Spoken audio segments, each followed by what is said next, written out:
Hey guys, how you doing? jpsarrireviews here, and welcome to 2023. This year, I think, in my opinion, it's going to be amazing.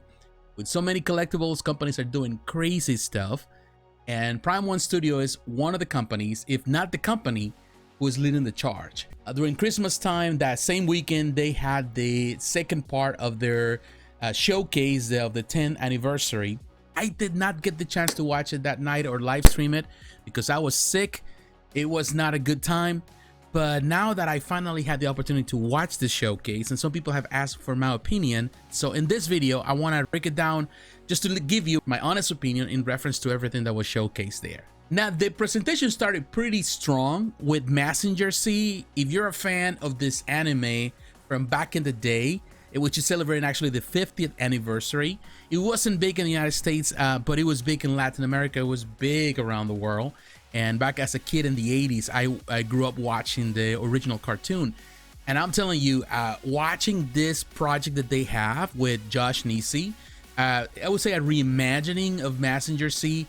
It's pretty good, in my opinion. It was fantastic. They even have the creator of the anime, of the manga, Go Nagai, who was there, expressing his opinion about the statue, which it's a re-envision with the style of Josh Nisi, which is, he's amazing. He's amazing doing the work. That was a great start, in my opinion. Of course, it's going to be an expensive piece, but I think it's a great homage to the legacy of the manga and the anime and the impact that it has had in the world. Now, the second franchise they were covering was Battle Angel Alita, and they have a fantastic piece that, in my opinion, it blew my mind, which is the Rusty Angel, a 1/3 scale statue, if I'm not mistaken. Based on the art of Yukito Kishiro. Fantastic. I love the art. As soon as I saw it, I was in love with that piece. I think it's a fantastic rendition, a translation of the art, and it looks amazing. Even Yukito Kishiro was there, and you know, he's a very humble guy. He is one of my favorite creators of all time of manga, and I will tell you, the art was translated so well. Not only they have that piece to showcase, they also have a new motorball Alita, which is also based on in the manga, and it looks fantastic. It's a quarter scale. They already produced one based in the movie, but this is based on the manga, and I love it. It looks fantastic. I think that one is a quarter scale based on the reference, on the visual references there. They also had another Prisma wing piece, another PVC statue. I think it's a 1/6/1/7 scale, based on the Golden Kamuy manga, which I'm not really as familiar with. But this is the second piece that they have showcased for this collection, which in my opinion is good. I feel that they want to invest more into this collection, into the Prisma Wing stuff, which is the more affordable stuff, on the PVC stuff. And they don't want to just do one piece here and there. They want to actually build collections. Now, moving into the DC franchise, into the Warner Brothers stuff, they showcase one that a lot of people are excited for, which is a collaboration with Blissway, which is the 1989 Batman and Bruce Wayne, based on the appearance and the likeness of Michael Keaton. And I will tell you, it looks really good. They spent some good time talking about it. I love what they have done there. There's two different renditions, two different statues. I think Michael Keaton looks amazing, looks even better than in real person, in my opinion. Of course, we've seen other companies producing Michael Keaton statues, and they look great, but I think with Prime1 and the quality of Prime1 as a 1/3, I think the likeness is there, unless of course we're talking about, you know, silicone, more realistic stuff that other companies are doing, like J&D. But I think this is really good if you're looking for, in this case, for something that is on polystone. Now, continuing with DC, they also had a teaser of Murder Machine. If you're a fan of the Dark Knight's Metal, which is a collection that they've been building for quite some time, and it's growing and expanding. So they have another edition, a 1/3 scale, a Museum Master line. Also, they got another thing, another new line that they're showcasing now, which is the Throne Legacy. And these Throne pieces, I know a lot of people out there are not fans of the Throne concept, which has been done many times by different companies, but I like what they're doing. They are working with Carlos de Anda, and he is a fantastic artist. I love his work. And the first piece that they showcased was in this case, the Dark Side on Throne, and Dark Side looks menacing. They use some of the concept where it's kind of like, in some ways, a re-envision of the character with the, you know, I would say with the Jack Kirby style, but also a little more modern in rendition. I don't know what scale it's going to be. I'm guessing this is going to be probably a quarter scale. They haven't really said much. Some people expect this or hope for this to be a 1/3. It looks great. I love the likeness. I would say the portrait. It's a very interesting concept. Also, they had a Poison Ivy, which looks fantastic. Also based on the art of Carlos Yanda. It looks fantastic. It looks terrific. I love the concept. She's very pretty here. In the end, they had a teaser, which a lot of people are excited for, which I really love the way the depiction of Bane, the city of Bane, and they also have right there in the back. We don't know how that's going to work out. It's going to be separate pieces, companion pieces, or it's going to be a one diorama.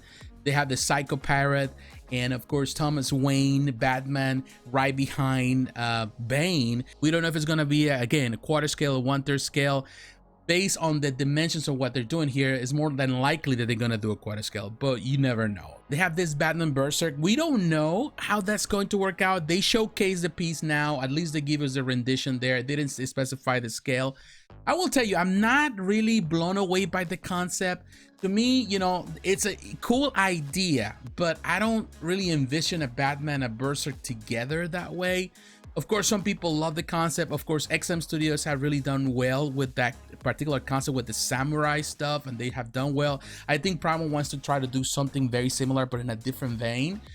The idea is there, but I wasn't blown away by the concept. I you know, the stuff that was showcased, it was not my cup of tea. Now, continuing with Batman, because of course, Prime1 produces a lot of Batman stuff. Some people complain about that, but let's keep in mind that Batman sells, and it's been selling well for Prime1 Studios, so they're gonna continue milking the Batman cow. That's just the way it is. But of course, they have also with the Dark Knight Returns, the art of Frank Miller, they have another new line they started in quarter scale with Batman, the Joker, and Superman. I will tell you, I wasn't really impressed with this collection. Of course, the art is good, the depiction is good, but I think at this point I'm getting sick of the Dark Knight Returns. You know, there's so many different variations, so many different statues that have been produced. I really like the stuff that actually XM is doing right now, the Batman in 1/6 scale. With the rifle and stuff that is coming very soon, and they have a quarter scale, they have a 1/6 scale.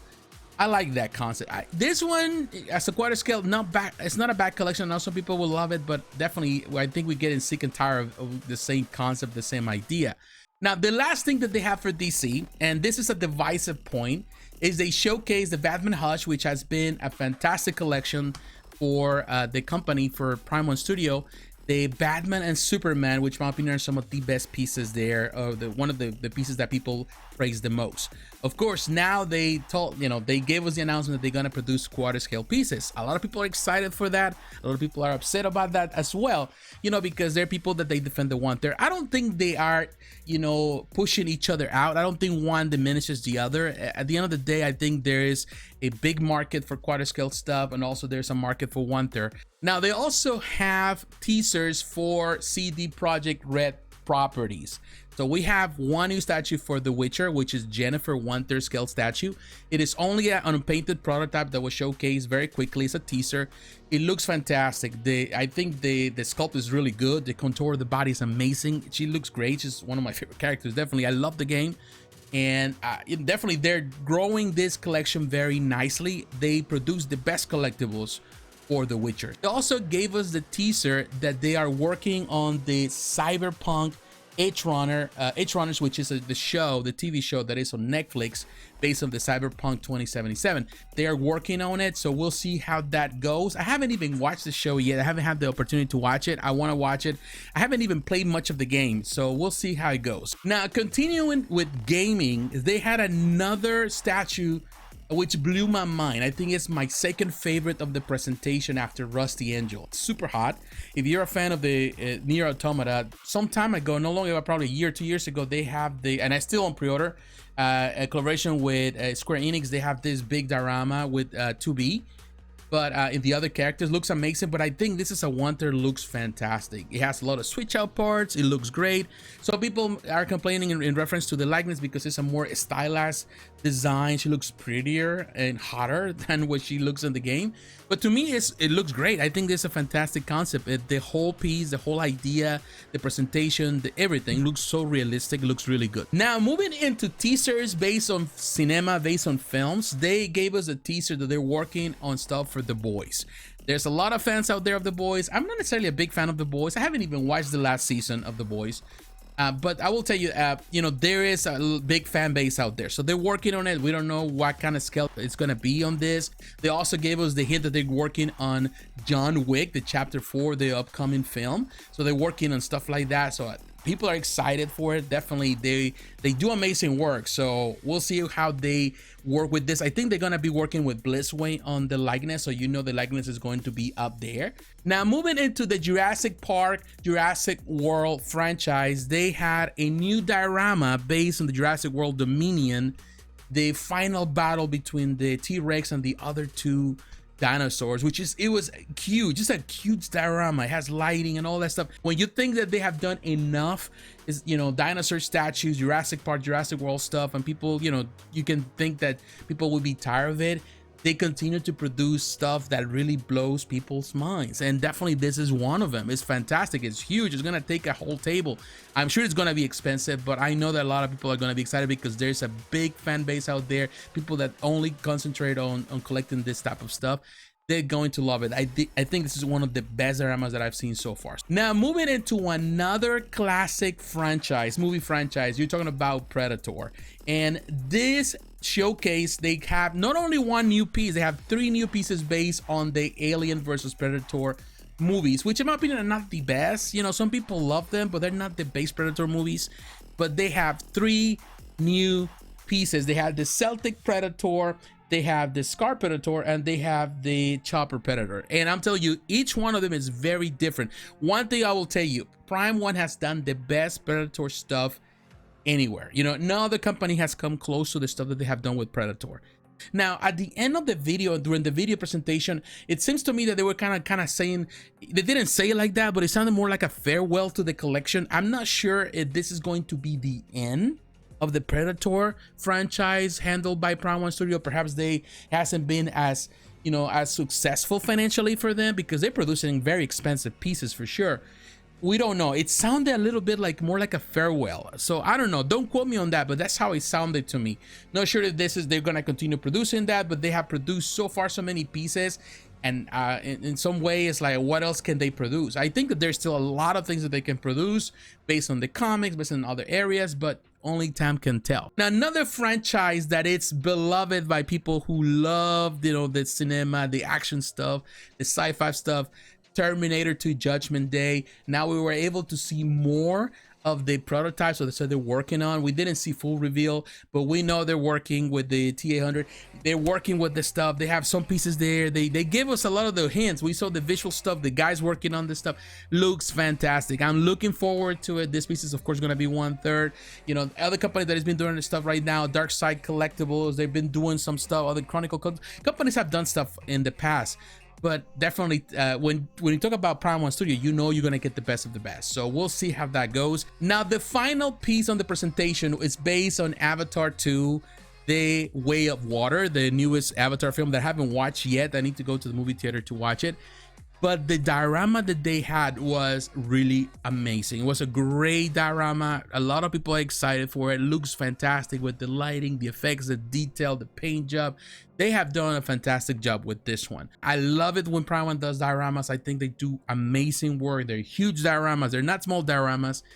But, you know, scale-wise, the scale is smaller, but the stuff that they add to the whole base, the whole concept, is they're pieces of art. I will tell you, this whole presentation was amazing. Again, I feel that this presentation was even better than the part 1. Now, we know it's gonna be a part 3. We don't know when that's going to happen, but maybe sometime in the spring or maybe even in the summer. But to me, because that's gonna be, I would say, the send-off. They said it's gonna be even longer. It's gonna be the final part of this 10-year celebration they have. There's nobody else that do it the way they do it. And they take pride of that. Even on the presentation, they mentioned the technology they're investing into producing this video, because they don't want to just produce commercials. They want to have build an experience, and they have state-of-the-art, very expensive stuff that they're using, the cameras, the screens in the back, all of the stuff in order to produce this quality videos. No other company, not even no Sideshow, no Iron Studios, none of these companies are even close to the stuff that the Prime1 is producing. And I don't think they have the ability to get that close unless they decide to invest the money into producing this quality products. I will tell you, at this moment, Prime 1, it's at this level that is, it's going to take years for companies to reach that level if they really are committed to it. But yeah, it was cool. I think the presentation was better. It was more fluid. It was an hour and I don't know, 30 some minutes, but they went by so quickly from beginning to end. I love the presentation. I love the charisma. I love how well designed is. Everything is good. So we'll see how it goes. Definitely, they know how to reach to you, how to make you feel part of the experience. Your opinion, my friends, what do you think about the presentation? Did you watch it? Did you have fun with it? Is anything that you like the most? Anything that you pick your attention? Anything you want to pre-order, that you're interested to pre-order when it goes live? Let me know in the comments below. So once again, my friends, thanks for watching. Don't forget to like, to comment, to subscribe to the channel. Hit the notification button to be reminded of the next video, and follow me on social media, Facebook, Twitter, Instagram. The links are down below. My friends, God bless you. Take care and happy 2023. Bye-bye.